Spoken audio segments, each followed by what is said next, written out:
बाबा फरीद रहमतुल्लाह अलैह फरमाते हैं, दौरान सियाहत में गजनी तशरीफ ले गया और एक दिन गजनी के नवाह में एक दरवेश के मुतल्लिक पता चला तो मैं इनसे मिलने गया। वो एक गार में मुकीम थे।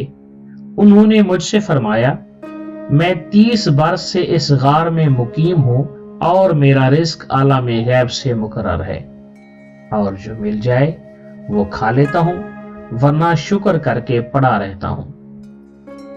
बाबा फरमाते हैं, मैं उनके पास रुक गया और फिर नमाज का वक्त हुआ और मैंने उनके हमरा नमाज अदा की। अफ्तार के वक्त मैं इस सोच में गुम था कि अफ्तार कैसे करूंगा। वो मेरी कल्बी कैफियत से आगाह हो गए और पास मौजूद खजूर के दरख्त की जानिब हाथ बढ़ाकर 10 खजूरें तोड़ी और 5 खजूरें मुझे दी और 5 खजूरें खुद रख ली। हमने इन खजूरों से अफ्तार किया और उस वक्त पानी मुयस्सर ना था।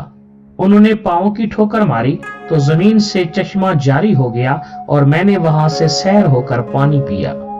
और जब मैं उनसे रुखसत होने लगा तो उन्होंने अपने मुसल्ले के नीचे से खालिस सोने की 5 अशरफियां निकालकर मुझे दी और मुझे रुखसत कर दिया।